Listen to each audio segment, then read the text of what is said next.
correspondence is sometimes, in fancy pants New Age crap, called the law of attraction.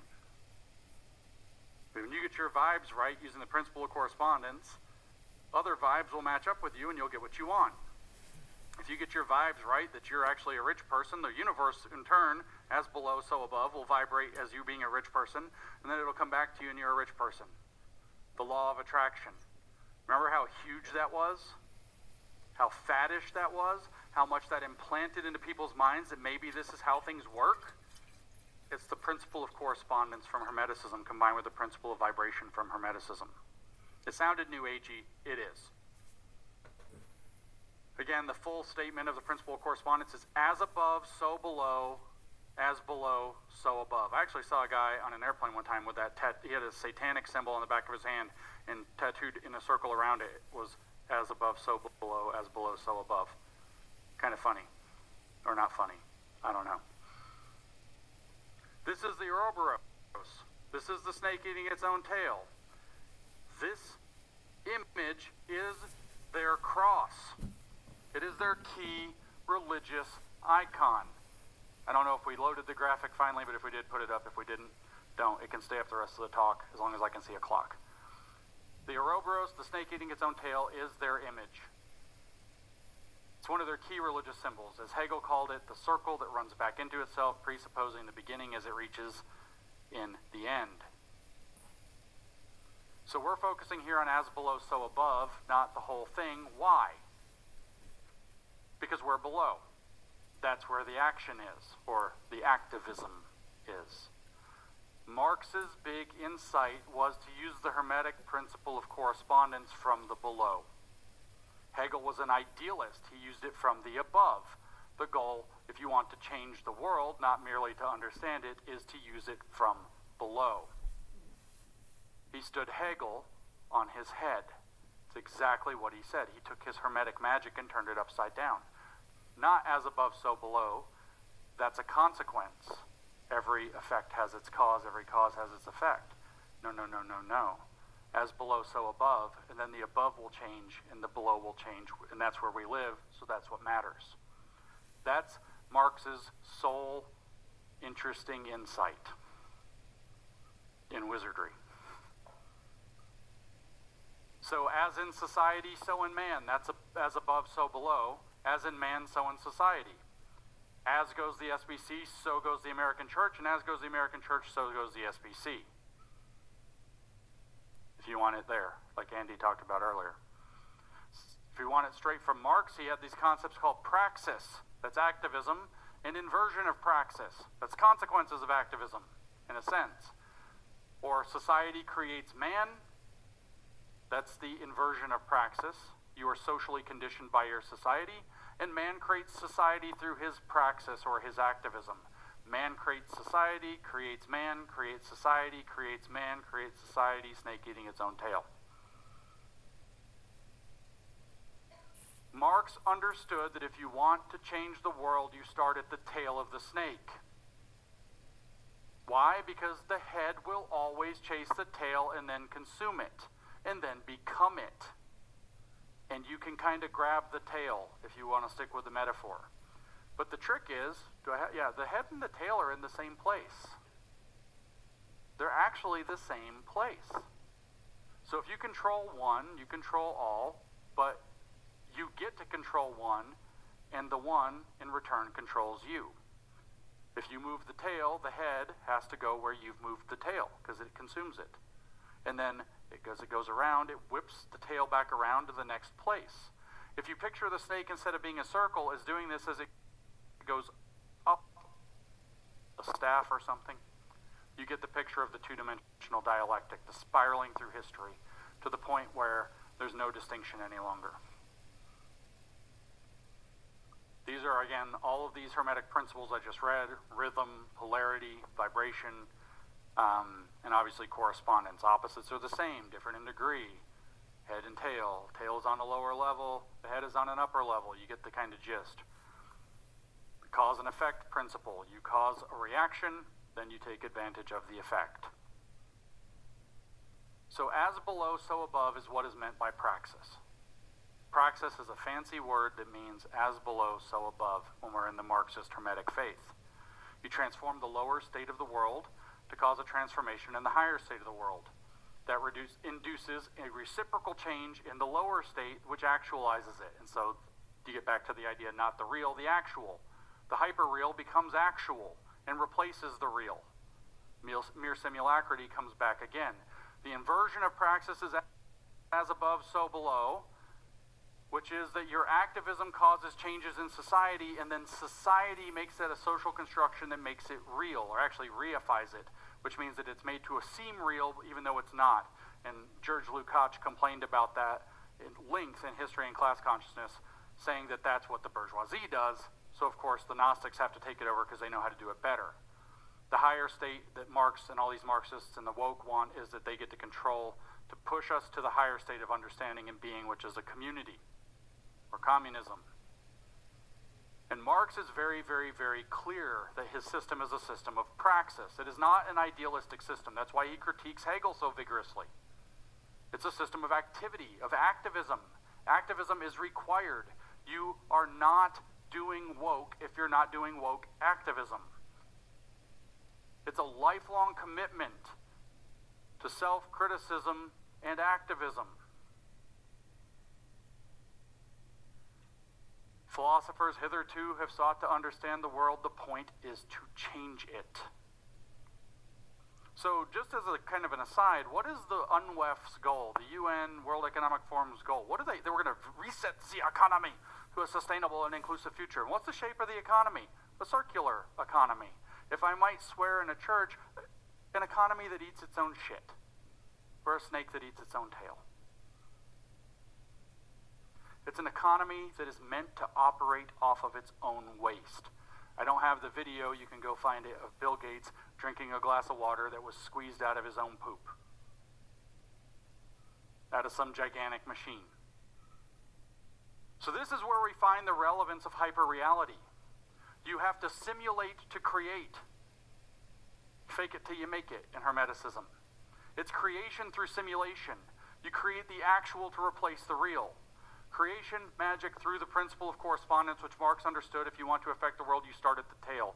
As below, so above, because as above, so below. You simulate the environment below to make it actual below through this process, through one turn of the full snake dialectic.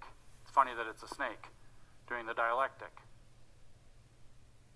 Read your Genesis 3 and behold and beware.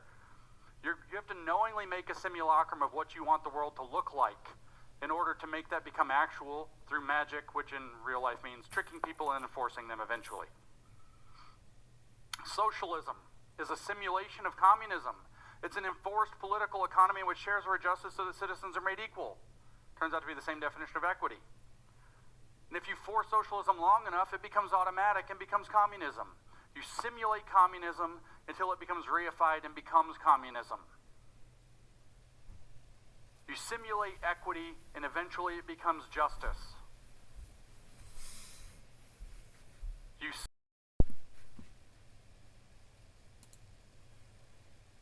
simulate equity and eventually it becomes justice. You simulate a humanized, inclusive environment, a sustainable capitalism, a completed nature. You simulate that. You simulate it, and it becomes the techno Garden of Eden.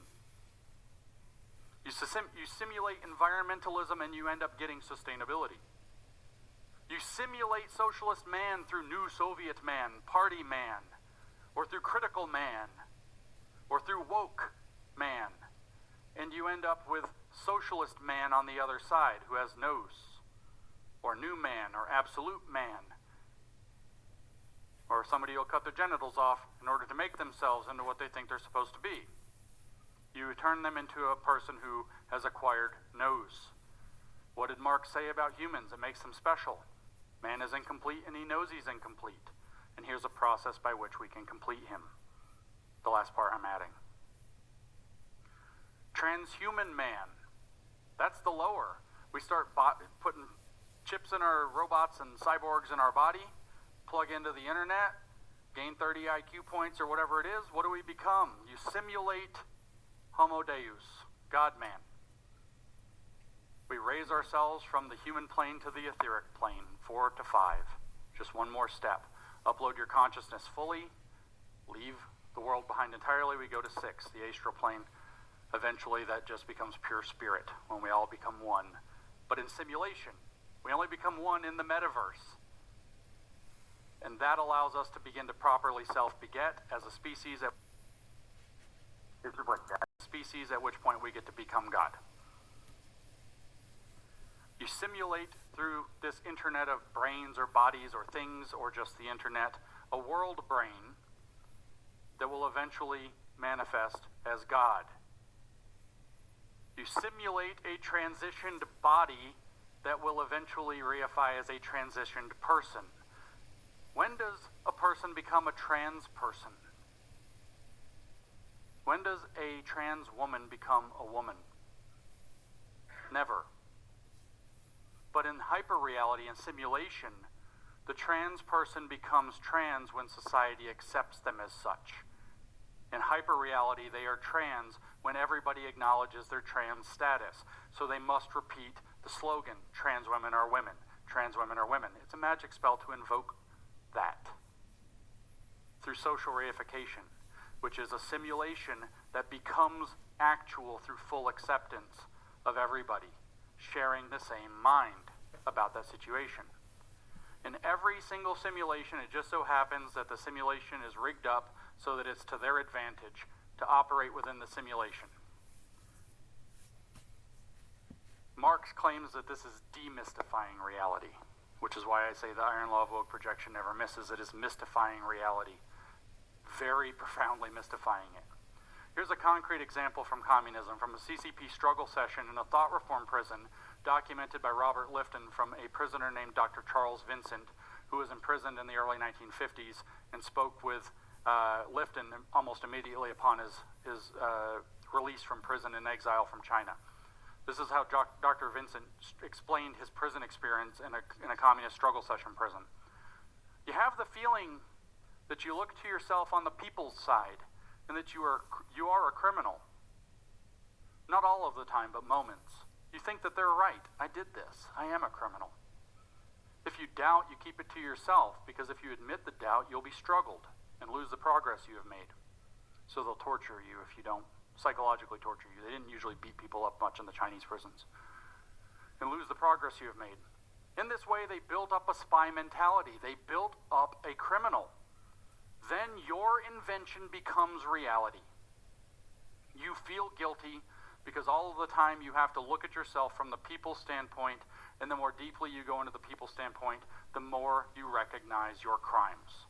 Why do they take your kid to school with critical race theory and tell them they're complicit in racism? Because eventually they'll believe they're a racist. They build up a racist out of imposing a simulation of racism. Why do they tell your kid that they're a transphobe? Same reason. Again and again and again, they induce you into their standpoint, their gnosis, at which point you recognize how your former self was fallen and evil, and you've joined the cult. Lifton goes on to describe what he calls ideological totalism in very telling terms. How do the wizards work, in some sense, if we accept that Chinese Communist Party prisons under Mao were a wizard's program? He gives 8 different characteristics of ideological totalism. Milieu control. That's the wizard circle. Everything around you reinforces the belief. Mystical manipulation. That's his words. These are all Lifton's words. Mystical manipulation. Well, there's your as below, so above, as above, so below. That is Lindsay Graham's demand for purity. Civilians.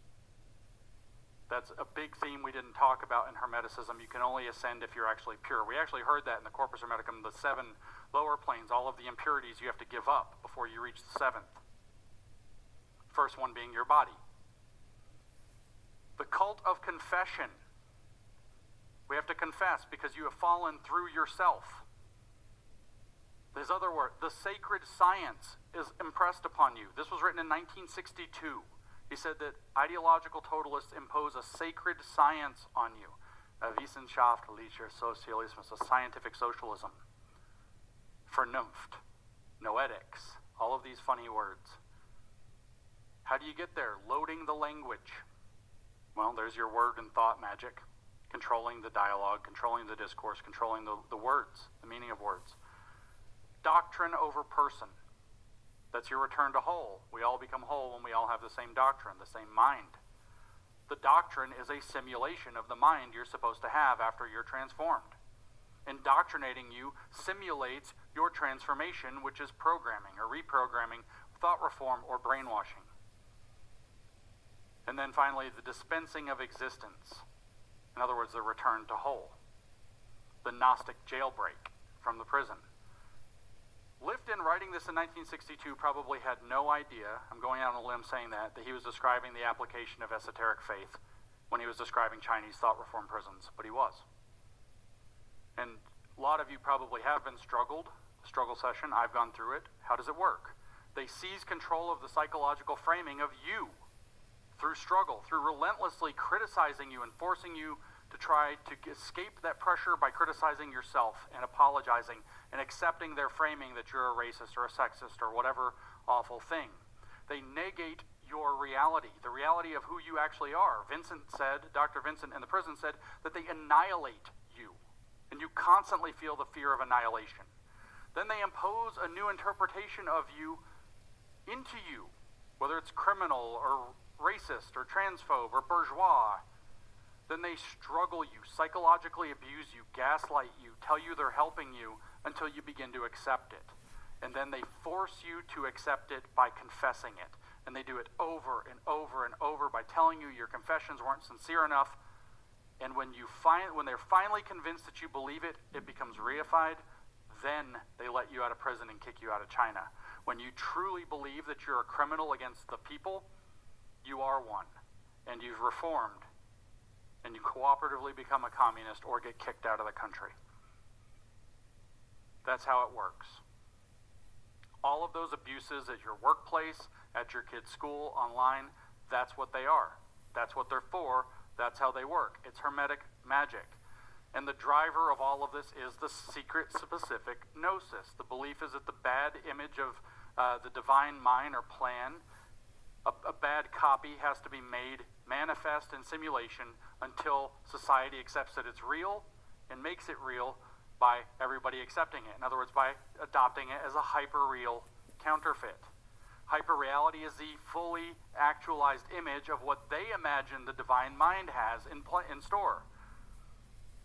This can only be enforced by tyranny, through manipulation, through control, through coercion, through exhortations, and other forms of abuse. In struggle, you don't conform and they help you to conform. And at the zenith of this, it becomes spontaneous, just like how socialism at its zenith becomes communism and the state withers away because the simulation becomes actual, not real. Reality is replaced by actuality. Finding contradictions between the simulation and what you're experiencing, the contradictions, gives them the data they need to improve the simulation a little bit more. Marx is unambiguous. The divine state is communism. He said it, or actually communism is the last stepping stone, because man is the species being, a perfect socialist that transcends private property, which is human self-estrangement. Communism is the negation of the negation. The negation of the existing society is socialism, an intentional destruction of the existing society. Communism is when it negates the negation and comes into reality, or actuality. Socialism becomes spontaneous at the peak of its syntheticness. The more you pretend, when you hit maximum pretending, it becomes real. And that's exactly, again, what Lenin said. The state withers exactly at the moment when it attains absolute power, not before. There is actually a math thing, so buckle up. There's this thing in math called a Fourier series. I never get to do this, so I'm going to put it on tape. Fourier series, turns out you can approximate virtually any curve within certain constraints. We're not getting into the calculus details, with a bunch of waves. It's called a Fourier series approximation when you only use, however many, 10, 100, 1,000, or whatever. If you had all of them, it's called the Fourier series, all infinity waves, and you get the curve perfectly. If you put that in what's called polar coordinates, you don't have waves. A wave is just a circle, right? What's the sine wave, right? What is it? If you look at how high the dot is, as a dot goes around the outside of a circle, it's how high up the dot is, as long as the dot moves at a constant speed. So it turns out that if you go into polar coordinates, you can take any picture you want. It can be drawing a Hegel or whatever, and you can draw that picture by taking a circle, and then on the edge of the circle you put another circle of a different size maybe, or the same size, and on the edge of that circle another circle, and another circle, and another circle, and another circle, and on the very last one you put a stylus that draws the picture, and then you figure out how big the circles are and how fast they rotate and how many circles they are, and you just let the machine go. And there are videos of this, you can look it up, and it'll draw almost any picture. Now when you only have 10 circles, it does a pretty bad job. When you have 100 circles, it does an okay job. By the time you get to about 2,000 or 3,000 circles, which is a big computer job to calculate, it can draw something very recognizable and very accurate. This is the thing. What I actually think is going on with this simulating reality until it becomes actual, this communism program, is that they have a picture in their head of what the Garden of Eden looks like. Completed man in nature and society. They think they know what it is because they've seen the mind of God, and they're doing Fourier series approximations trying to draw it. And it's real junky at first, so millions of people die. But that teaches them where to put the next circle and how big to make it.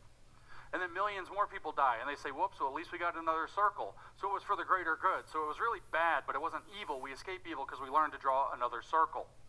But the thing is that as this goes out further and further and further and further, it gets more and more and more computationally heavy until it becomes impossible to calculate or compute another term. So it's not going to work in practice. Also, their image that they're using is made up. This is actually a stupid kind of mathematical reason why it's not going to work, why communism can't work, if this is what they're really doing, is that they have an image they believe is an image of the perfected world from God's mind, and they're going to draw it through successively better approximations that cost 20 million lives to get the next term. They're never going to get there. So millions of people die, we got a new circle, or the last circle was too big, change its size or whatever, because they're trying to draw the kingdom of God with this that they've imagined in their head, but doing it in reality with real lives, and history uses people and then discards them for this purpose, as Hegel phrased it. To get the drawing right, to actually draw the kingdom, if they even had the right image in the first place, would require infinitely many terms, which is literally impossible. And to get a good approximation requires insane computational power that will always fall apart. So when we hear the economic arguments for why socialism can't work, because it can't solve the problem of distribution, because the market gives you information about who's buying and what they want and demand and all of this, not just not just trading goods and services. It gives you lots of information, exchanges information as well. That's tapping into this same concept. It cannot work. Mathematically, if this is a correct understanding of what they're doing, even if they knew what the kingdom was supposed to look like, it cannot work. But our goal is not to get into these weeds, it's to understand Marxism, woke, sustainability, etc., as hermetic, with Gnosticism raging in the middle, Gnostic hate raging in the middle. We already did this kind of with Marx. You simulate socialism, you get communism properties in the way, so we have to abolish it. What about CRT? Critical race theory. Race is imposed by whites through whiteness. So that's kind of a demiurgic evil, as above, so below. So what you have to do, that's the means of cultural production. We have to reverse that polarity. There's your principle of polarity and vibration. We have to reverse the polarity by adopting positive discourses of resistance, like black is beautiful, whiteness is terrible, abolish whiteness, be less white. Adopt anti-racism to abolish whiteness as human self-estrangement. Anti-racism is as below, so above. It's actually knows, it's consciousness. And when you're an anti-racist, you can be as racist as you want and not get fired from your job because you're doing it the right way for the greater good, because you get to escape the evil. And you impose racial equity to do this, because racial equity will manifest eventually as racial justice. Racial justice becomes actual when whiteness is transcended entirely as a form of human self-estrangement through race. You do that by making it so that equity makes whiteness a liability.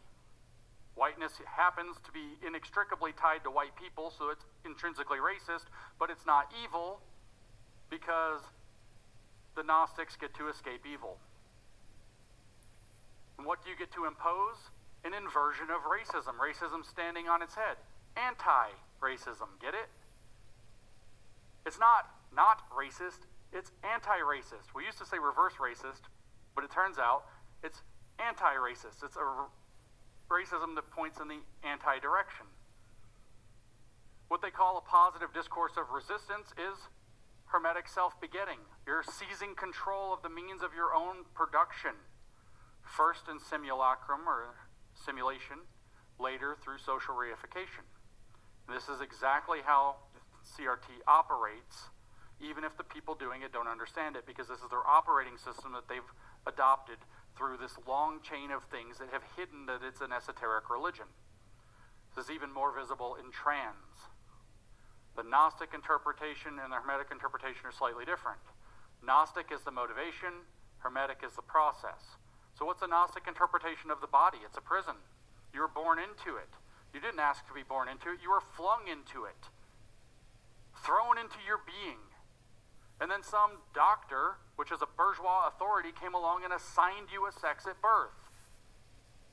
And then social expectations of gender reified it and forced you to become the gender that the doctor said. What's your goal if you're a Gnostic? To know that that's not how it really works, and to escape the prison. How? You gain secret inner knowledge of your true gender, or your gender soul, if you will. That's why they talk in such religious language about their gender identity, I really should say. So gender becomes a social construction to be rejected, and liberation follows. But that's not enough to make it go. You need the Hermetic understanding of trans, because that's the process. Your goal is to transform your own body. Your body's as below. You transform your own body to change it as above, in the spiritual, in the conceptual realm. You do so through speculative reflection upon your own true identity, which Disney probably taught you in some groomer movie, and then your teachers backed up for you, or your friends told you on TikTok because they said they wouldn't be your friend anymore unless you changed your pronouns, or that you did because it escapes the pressure of having the wrong skin color that CRT made you hate yourself for. But the goal is to convince you that you've seen yourself as you are meant to be in the mind of God in terms of your sex and gender, and then you can actualize, not make real, but actualize your gender identity or your gender soul through crude physical manipulations.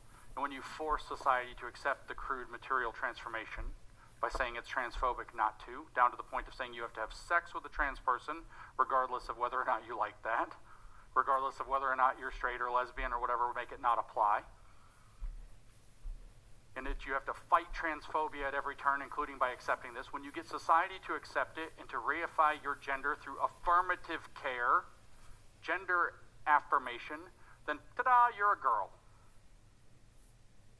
The transition is actual, but not truly complete, when society fully reifies gender. The transition is actual, but not truly complete, when society fully reifies gender. But in a more deep level, in the Hermetic levels, you are literally attempting to raise yourself to the level of the self-begotten. Literally, you are begetting yourself. What you're doing when you are going through the transition process is you're climbing through the planes of existence. Who am I materially as a human? I'm male and female. What about etherically? Well, I can imagine myself as an avatar. I can pretend. I can have a digital woman character that I pretend that I am. Then you leave the body behind entirely. I feel as though I am a woman internally, and eventually this becomes spiritual. Then you are on the 7th plane and can enter the 8th, which is the plane of self-begetting. How are you going to do that? Because you're trapped in your stupid body. You're going to transform your body as below so that it transforms as above. You reify your gender soul, who you believe you've seen in the mind of God as you are meant to be before a doctor imposed sex on you at birth, and your parents, your evil parents who you have to hate for this, reified it, made it real for you by calling you a boy or a girl or whatever all those years. So you modify the crude material realm to imitate who you see yourself as in the spiritual realm that you've convinced yourself is who you are meant to be. But because as below, so above is a magical principle, it works. As At your etheric level, the soul level, you have arrived into yourself when you begin the process of transition, but it's always dissatisfying, so you always have to do more because it's not physically done. So your transition becomes its own becoming. It's an endless process of becoming, and thus more surgery and more drugs and more money for the pharmaceuticals, etc. More damage to yourself, more damage to your psychology, more damage to your family, which of course you have to cast those away anyway. And you are fully begotten when you are fully affirmed by everyone else in your transition. In other words, everybody on the planet has to agree to your delusion or it's not real, so you have to engage in relentless, cruel, savage activism to get everybody to force everybody to accept your delusion, because that's what makes it real. And now we understand Harry Potter and I, Joan, coming out and saying, trans people are sacred. Introducing the brand new Sid Pack. They are intentionally going through a hermetic rite of self-begetting transformation, even though they don't know that's what they're doing to themselves. So they are completing aspects of humanity spiritually by transcending the fallen world of sex and division. Doing this in disability studies turns out to be very instructive as well. There are 3 models of disability. It's hard to do any of this without having a bunch of preamble. The individual model of disability, you're disabled. Whoops, it's your fault. It's your deal. It's your not fault, it's your problem. You have to fix it yourself. Deal with it yourself. There's a medical model. Well, maybe we can fix you. Maybe we can give you like crutches or a wheelchair or a hearing aid or fix your ears or fix your eyes. And then there's a social model, which is that society should make accommodations to help the disabled or the handicapped be able to have full access. All 3 models have validity in various ways, but all 3 can be taken to bad places. The full model of social model of disability belief arrived in the early 1980s through Michael Oliver, who argued that society actually disables you by refusing to affirm you by making everything fully accommodating. That there's no differences for a disabled person or a fully abled person. Society is the one holding you back. So society is what disables you. So society has to affirm your disability through full and perfect accommodation so that your disability becomes wholly irrelevant. This is again as below, so above. You affirm your identity as a disabled person to force society to accommodate it. You see this actually with people who become what they call transabled. They disable themselves so that they can become transabled. They can become disabled. These people, I think, were a little too jealous of the Special Olympians. You see it with deaf culture and blind culture. These are things with capital D's and capital B's, and they say that it would be a deaf genocide to cure deafness because there would be no deaf people and no deaf culture left. So it's a genocide, even though every single one of them is still alive and living a more effective life. They say the same thing about weight loss programs are a fat genocide in the slightly more silly fat study. I'm not kidding. So the goal is that you maintain and lean into your identity to beget yourself into it, and then force social affirmation so that it makes it irrelevant and thus transforms society around it and you. Ability gets transcended as a form of human self-estrangement. You could also do this by making up a new transhumanist man, an internet of brains, become etheric man with a world brain and eventually an AI God, and it's loaded into you and everybody else, and we're all God-man, Homo Deus. Step 1, get on the metaverse. In generality, the goal is that you realize that you are the third person of the Godhead and become the second person of the Godhead, your own Christ, by getting the world to accept you as such. You have to convince everybody that you're Jesus in some wacky disability or trans or whatever race, bourgeois, class, religion. But it only works when everybody buys it. So it's a plural. We all have to transform ourselves together into the same undifferentiated mind of God. Differentiation is bad. The only way we can return to God is by getting rid of all differentiation, and that's your dialectic. That's what this whole program is. Tyranny through mystification. You must mystify yourself. You must confuse yourself about gender. Gender is socially constructed, therefore it can change. I am who I feel I am. Lean into your dysphoria. Lean into your self-dissociative issues. Feed them through affirmation and struggle. The only dysphoric problem that people have so far, that people are encouraged by medical authorities to lean into, is transition. I'm not saying gender dysphoria isn't real and tragic and serious. I'm saying that the medical system and the school system and the cultural system should not be affirming this. But you now know why they're affirming it. Because we have to transform the society by beginning as below to transform, which in practice is tyranny to bully society to accept your terms, which are in many cases actually crazy in one way or another. We know what it looks like in Marxism. We have mystification through inversion of society. Marx's idea of alienation is that a bourgeois simulacrum is opposed from above, or that there's an alien being God that's controlling your reality that you have to cast down. This becomes structural reality. It's all through the means of production, so whoever seizes and controls the means of production gets to mystify reality the right way. And Marx just so happened to call his the only demystification of reality, the only true science. But man, through estranged labor, becomes alien in his own world because he's living in a simulacrum created by the bourgeois demiurge that estranges. You have to overcome the estrangement, escape the prison. The dialectic is the process. It's the exact same. This is why trans or queer theory is queer Marxism. The goal is to make everybody start to believe this so they become activists who do the praxis, the as below, so above, so that it becomes the as above, so below, and the mere simulacrity becomes a simulation of the real that will actualize and displace the real, and we finally get to be in the pleroma, or heaven. This is how the secret religions of the West operate. Once you understand that these exist and that they operate this way, we can start to discern them and encounter them and defeat them, and if we don't, we can't. That's why this talk matters.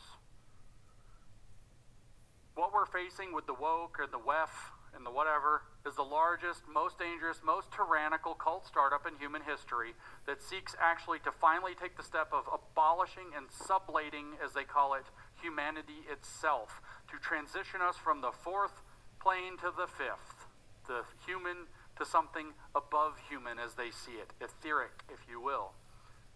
So now that you know much more about how all this works, and you know what it all is, you know that Marxism is not an economic theory, you know that woke is not a social theory, you know that these are new age religions.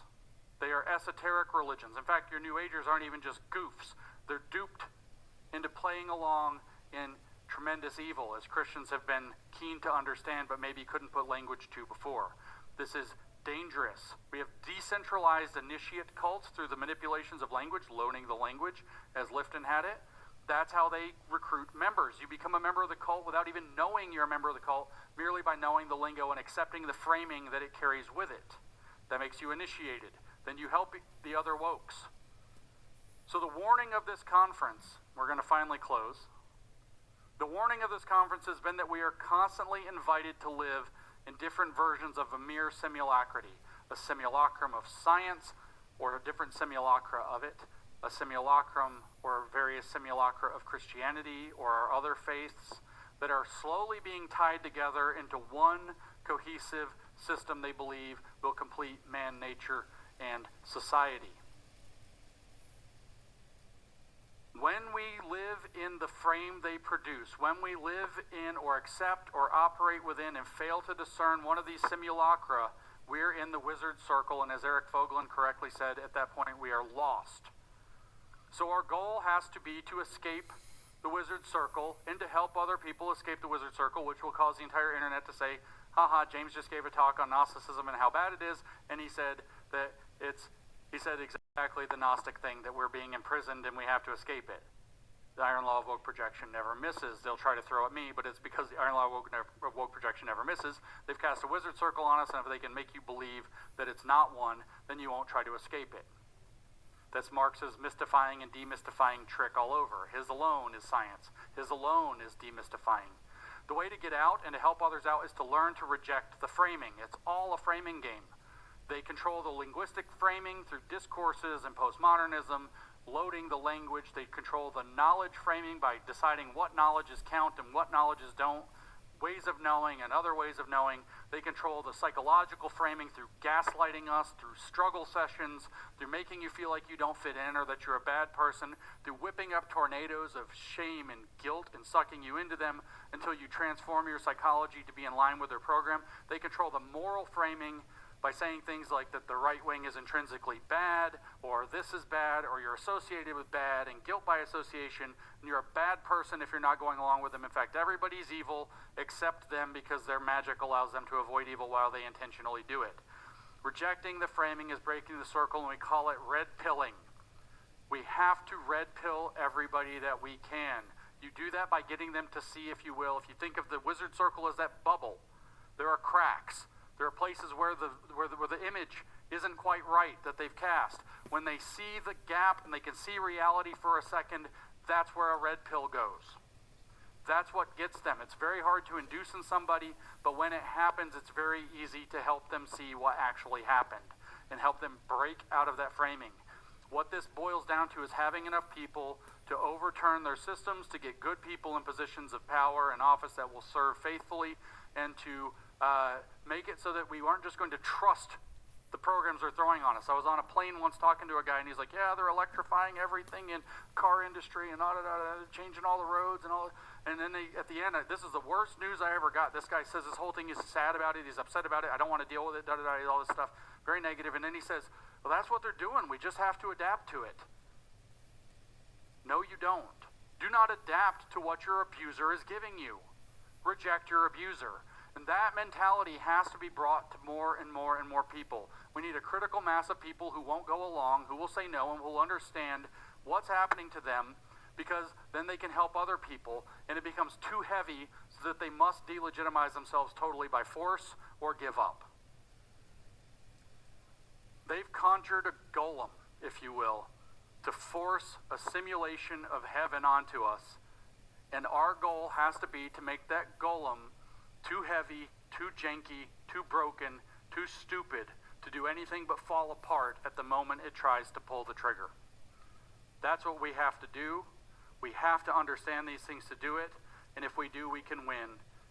And, Mike, we must win. Thank you. The system of California having been overthrown by the Confederacy in order to generate a second federal government in order to facilitate the Civil War through the platform of usurped equipment in the loyalty of the departments, compromised by the insurgency of the Confederacy, is loyalty to the Confederacy against the United States rule of law and its offices, meaning they are not officers or agents of the office, at which point you generate the disconnect between the parasites and the host, generating the reality of the insurrectionists away from the law-abiding members of the government, at which point you have those who are disloyal to the rule of law and constitution overseeing the mechanism of the rule of law as it is supposed to reaffirm itself, as opposed to the exceptions to the subject, the extra to the law, the extra real, the hyper real, the infamous, if you would, who have generated the systematic subversions. Now this has expanded itself from just the abusers who have infiltrated the government, who are addicted to the abuses and sell and trade off of the jealousies and injuries for their communisms in the promotions of themselves in the favor of the insurrection by trading on the black market, which is constantly reaffirmed by Lindsay Graham's Confederacy policies, which criminalizes the releasing of parasite functions to the host, which would facilitate the host's ability to use the autoimmune system to solve the problem, at which point any solution would be prohibited by the sedition of the insurrectionists, at which point the intention to expand it by the white nationalists to get those who are convinced in their false morality, in their church druidism, in the worship of Satan, without the acknowledgement of it being Satan, while pretending to serve God, serving his enemies in every capacity, would, in good conscience, create far more malicious oppressions than those who, understanding basic morality and merely being against it and addicted to its violation, at which point the expansion to these white nationalists, such as the distribution to the middle class agents outside of the government, has systematically reaffirms the communism in the simulation of the wizard communism, generating the false economy, which is not capitalism in any capacity, which, having targeted the high priority targets essential to the United States security and economy, has removed people such as David Bowles for their essential function to the American system against the simulation, which only exist as a subversion and contempt for reality and reality's God, as they, seeking to become gods, must replace or become anti to the God. Thus, they must become the savior from the God. The Antichrist is generated by the Paradise Lost Satan and his opposition to the Demiurge, which is the reference to Paradise Lost God, at which point they become the savior from the Demiurge, they become the savior from the God, at which point they become the replacement Christ. They manifest the Antichrist in their simulations for their spells in the eradication of humanity in its perpetuation, as it is generated its systematic upgrades to its various technologies and reaffirming its spells, such as the ability to use technology to conduct mind-altering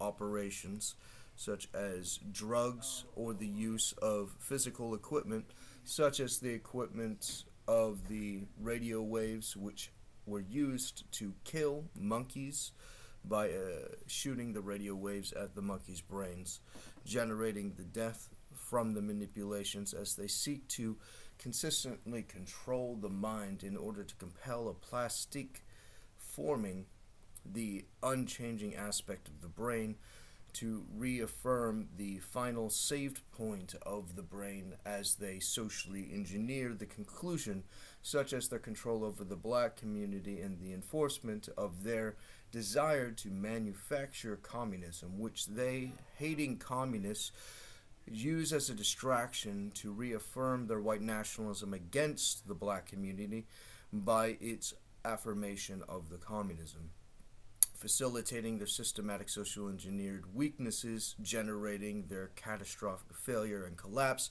as a collective society, as they have been deemed by Lindsey Graham's targeting spell as a group, community, person, age group, sex group, etc., political identity, as an enemy of those in the Confederacy, using the equipment which serve at the distribution of the abuse market, which would have to receive said abuses under the military labeling them an enemy combatant, which is strictly prohibited, as well as all other Confederate functions in these United States.